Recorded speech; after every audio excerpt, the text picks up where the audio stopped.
Queridos irmãos, irmãs, o texto de hoje é a parábola que nos conta a história do Pai misericordioso e de dois irmãos. Um texto muito conhecido de cada um de nós, que todas as vezes que nós ouvimos, nós aprendemos, tiramos uma lição nova. De forma assim muito geral, nós sabemos que havia um pai, possivelmente com muitos bens, muita terra, e em um determinado momento um dos seus filhos, o filho mais novo, ele pede para o pai a sua parte da herança, seguramente com a ilusão, com os desejos do mundo, possivelmente com más amizades. E ele, quando pede o dinheiro, quando ele pede aquilo que cabe a ele da herança, ele parte para uma terra distante, aos poucos ele gasta todos os bens, ele fica sem nada, e quando ele fica sem nada, nem a comida dos porcos era oferecida para ele. Então ele volta para casa, com vergonha. Enquanto ele estava voltando para casa, ainda no caminho, o pai olhou para ele, e o pai lhe deu um abraço, pediu para um dos seus servos matar um animal, um vitelo, um gado, gordo, o melhor que possivelmente eles tinham, e deu ao filho uma veste, deu ao filho um anel, e deu também uma sandália. E aí quando o irmão mais velho ouviu o barulho da festa, ele disse assim aos convidados e depois ao pai. Interessante, ele disse assim: esse teu filho, ele não disse o meu irmão, esse teu filho que gastou tudo e agora volta para casa, o Senhor faz uma festa. E aqui tem uma questão, aqui nós vamos parar um pouco e depois o padre faz a reflexão toda. E de repente o filho mais velho, ele disse assim: eu que sirvo o Senhor, eu que estou na casa, eu que trabalho, por que o Senhor nunca me deu nada? Por que eu nunca tive nenhum dos menores dos animais para festejar com os meus amigos? E aí eu me recordo, antes de entrar no seminário, eu fui catequista de Crisma, então foi um pouco ali onde que eu discerni que Deus ele me chamou para ser padre, quando eu tinha 18, 19 anos. Eu era catequista de Crisma, e aí era interessante que eu passava crisma para jovens ali de 14, 15 anos, e eu tinha 18. Era praticamente a mesma idade, mas eu era catequista, e ali muitas vezes eu tinha que estudar durante a semana, preparar a catequese, eu fazia aquilo com todo gosto. Aí foi ali que Deus me pegou e me chamou para o sacerdócio. E aí um dia um jovem no crisma, ele perguntou assim, na verdade primeiro ele fez um comentário, ele falou assim: olha, eu não concordo com essa parábola, porque aqui existe uma grande injustiça. E eu falei: opa, agora vai complicar minha vida. Será que ele vai mostrar alguma coisa na Bíblia que está errada e eu não sei responder? E aí ele foi por esse caminho. O pai nunca deu nada para o filho mais velho. E aí de repente, o filho mais velho era fiel. E de repente chega o filho mais novo e pede a herança. Pede a parte que lhe cabe da herança, ele dá. E aí o filho vai e esbanja tudo. Não foi injusto? O pai também não deveria ter dado algumas coisas, não deveria ter festejado antes com o filho mais velho? Por que o pai nunca deu nenhuma festa para o filho mais velho? Aqui existe uma grande injustiça. E aí eu me recordo que naquela época eu devo ter respondido, mas seguramente não foi uma resposta como eu daria hoje. Aqui nós temos algo que na filosofia se chama sofismo. O que é sofismo? Sofismo é uma armadilha intelectual com um argumento falho que nos conduz a um erro. Padre, explica em outras palavras. Ele disse assim: o Senhor nunca me deu nada para festejar. E aí a resposta está com o próprio pai: filho, tudo que é meu é teu, por que você não pegou? Você podia ter pego, você podia ter festejado. Pede, o que é seu é meu, o que é seu é meu. Você não festejou porque você não quis, você não pegou porque você não quis. Talvez pela correria da vida, talvez pela agitação. Se você tivesse falado: quero fazer uma festa com os meus amigos, você faria. Se você tivesse pedido alguma coisa no dia do seu aniversário, seguramente ele tinha ganho os presentes, tudo que ele deve ganhar. Mas se algum dia você tivesse pedido, você também teria ganho. Então seguramente o filho mais velho, ele não ganhou porque ele não pediu. Então Deus ele é profundamente justo. Uma pergunta que eu faço a mim, e eu acho que todos nós deveríamos fazer: qual desses dois filhos nós somos? Nós somos, e aí vai pensando, quem quiser responder pode ser que erre, na resposta, e aí eu vou dizer o que eu penso. Você é o filho mais velho, o filho mais novo, que gasta a herança, que peca, que é malandro, que faz coisas erradas e depois volta arrependido? Ou você é aquele filho mais velho que é certinho, que sempre obedece, que está nos caminhos certos, que nunca deu desgosto para o pai, para a mãe? Você é aquele mais rebelde ou aquele mais correto? Qual dos dois que você é? É o filho mais velho, que andava corretamente, ou o filho mais novo, que ia por um caminho ruim? Qual que você é? Qual que eu sou? A resposta que eu penso que nós devemos dar é: nós somos os dois. Nós somos os dois. Existem momentos da nossa vida que nós somos como aquele filho mais novo. Nos afastamos de Deus. Quantas vezes que pessoas procuram o padre arrependidas por coisas que fizeram, que erraram. Às vezes coisas tão simples, às vezes lá no passado, um namoro que teve, uma desavença que teve com o pai, com a mãe, às vezes quando trapaceou, fez alguma coisa errada para o outro. E aqui já entra uma das maiores provas que o pecado não faz bem, porque o pecado é o erro, o pecado é amargo. O pecado é amargo, o pecado é gostoso na hora, é prazeroso na hora, mas ele é amargo, ele deixa tristeza no nosso coração, ele deixa marcas, muitas vezes praticamente eternas. A gente lembra, a gente se arrepende, a gente fica triste. O pecado nos envelhece, nos entristece, nos aborrece e nos amargura. Por mais que nós busquemos a confissão, nos retratemos com Deus, com o outro, e aqui eu penso que é a melhor forma de definir o pecado destrói. O pecado destrói, o pecado destrói. Às vezes uma irmã, às vezes um padre, às vezes uma pessoa que está sempre na igreja, pode ser até um bispo, cometeu uma falha, fica ali a cicatriz. Então, sem ilusão, quem que é o filho mais novo? Todos nós. Nós somos o filho mais novo. E o filho mais velho, de certa forma, também somos todos nós. Porque nós estamos, e aqui nós devemos agradecer a Deus. Veja, presta atenção naquilo que o padre está dizendo. Nós devemos agradecer a Deus, que é uma graça. Nós estamos na igreja. Nós estamos participando da missa. Nós temos fé. Isso agrada o coração de Deus. Hoje, antigamente, há uns 30 anos atrás, talvez 40 anos atrás, nós já tínhamos pessoas que eram ateias, que diziam que não acreditavam em Deus.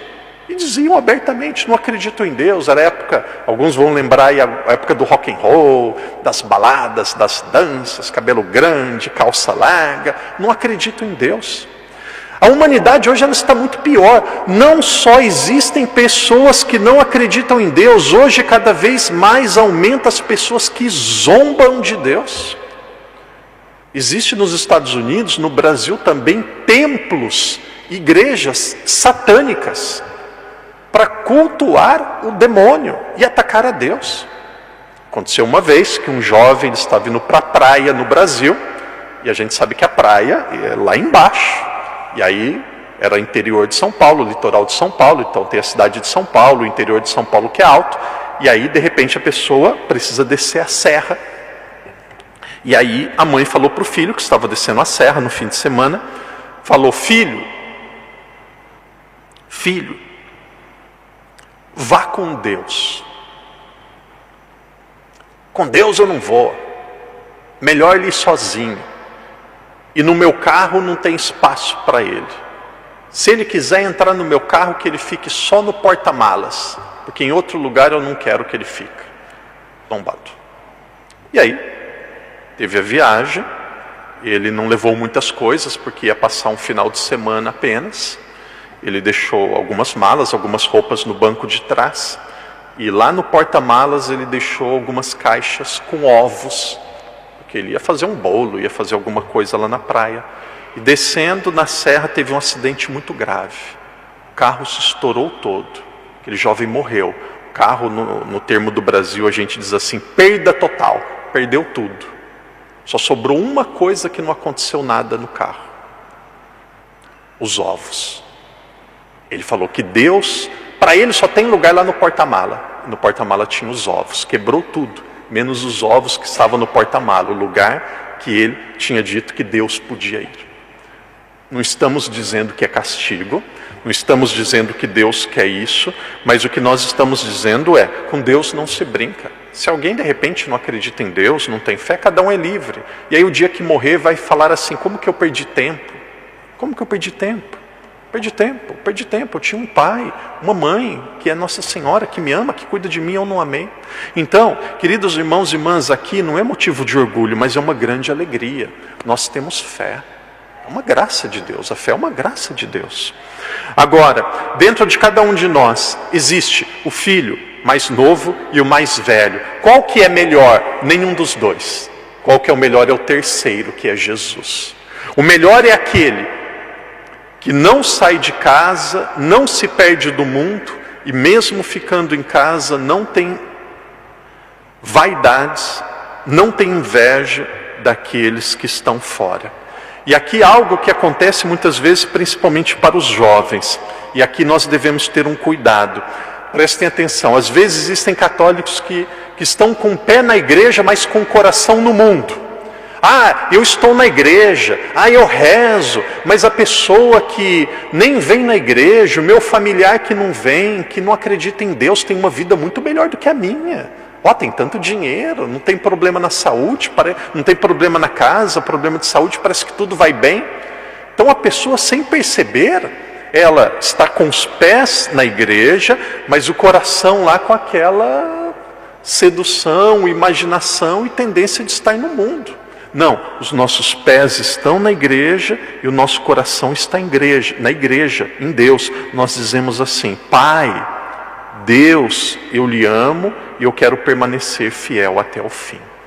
Sabe qual que é o ideal da nossa vida? E para mim, todos os anos que eu falo do filho pródigo, ou desse filho mais velho, dessa parábola, eu lembro e medito isso. Sabe qual que é o ideal da nossa vida? Não é ser como o filho mais novo. O ideal da nossa vida não é ser como o filho mais velho. O ideal da nossa vida é ser como o...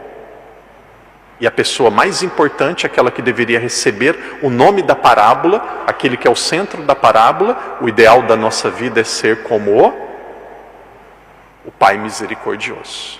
Ali está o centro, o Pai misericordioso. Outra tendência, outro risco que nós temos, que estamos na igreja, é sermos cruéis com aquele que não tem fé.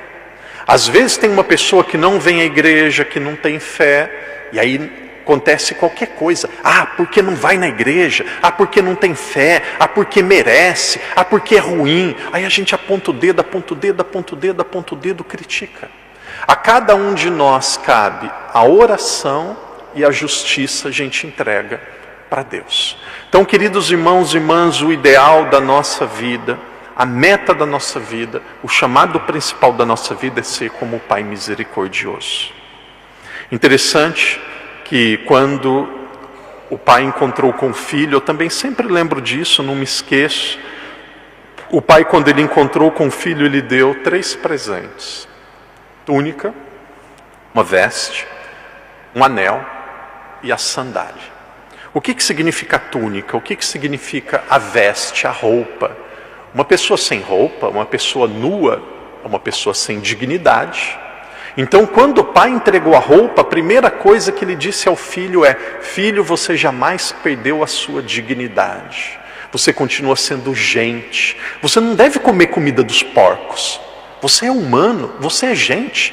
O pior assassino do mundo, o pior marginal do mundo, a pior pessoa que ofende a Deus, ela continua sendo ser humano.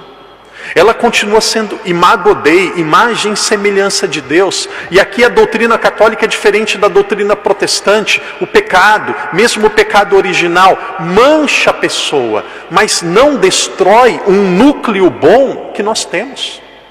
Ali você continua sendo sagrado, mas riscado, machucado, até meio trincado. A doutrina protestante diz que a pessoa, a partir do pecado original, ela é destruída. O núcleo bom é destruído e ela passa a ser uma pessoa ruim, má. e aí ela vai tendo alguns atos bons durante a vida. Não, a doutrina católica ela é otimista, a pessoa ela é boa, ela tem um núcleo bom, mas esse núcleo bom precisa ser purificado. Então a primeira coisa, e é isso que Deus diz a nós e nós precisamos lembrar em relação aos outros: nós temos dignidade, todos têm dignidade. Segundo, o anel.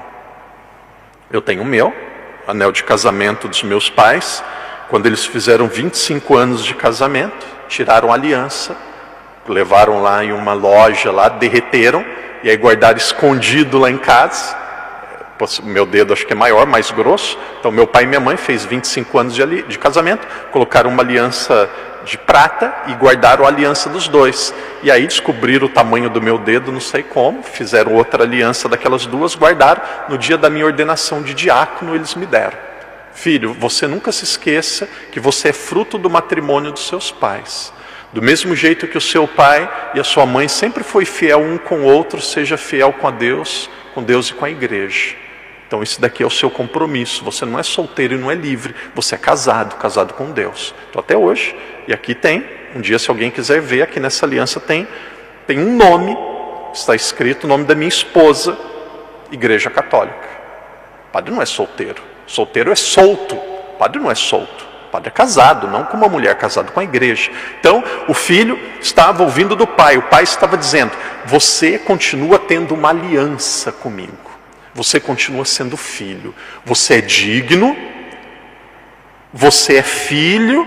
E aí depois vem o terceiro presente, que é a sandália. Volta por um caminho diferente, crie vergonha na sua cara, muda o seu comportamento, não faça isso nunca mais. Parênteses, hoje uma tendência mais liberal de igreja no Brasil, com teologias mundanas que existe dentro da igreja católica, muitos dizem assim: Jesus acolhe a todos, Jesus ama todos, Jesus aceita todos, Jesus ele quer todos. Verdade, mas ele sempre diz: não volte a pecar. Querem mundanizar a igreja, como se a igreja tivesse que aceitar todo tipo de comportamento. E Jesus ele diz: não volta a pecar. Então a sandália é um sinal do compromisso, muda de vida. O padre vai encerrar a homilia dizendo assim: primeiro para mim e depois para cada um de nós, toda quaresma é um chamado de Deus dizendo assim para cada um de nós: converta-se, converta-se, eu estou lhe dando mais uma chance. Alguns precisam uma conversão maior, outros precisam uma conversão menor, mas ninguém aqui pode dizer que está pronto, preparado e não precisa de mudança de vida. Então, o ensinamento, o pedido, o símbolo da sandália diz a cada um de nós, começando por aquele que está pregando, e depois pela irmã que é consagrada e religiosa, e depois para o restante da comunidade. É Deus nos dizendo: converta-se, mude de vida e vive como eu quero. Esse é o maior sinal de amor que nós podemos dar a Deus. Queridos irmãos e irmãs, peçamos essa graça a Deus, a graça de ser como o Pai bondoso e misericordioso, alguém sempre aberto a perdoar, a amar e a cuidar daqueles que precisam. Porque quem ama conhece e une-se a Deus, mas quem não ama não conhece e não se unirá a Ele.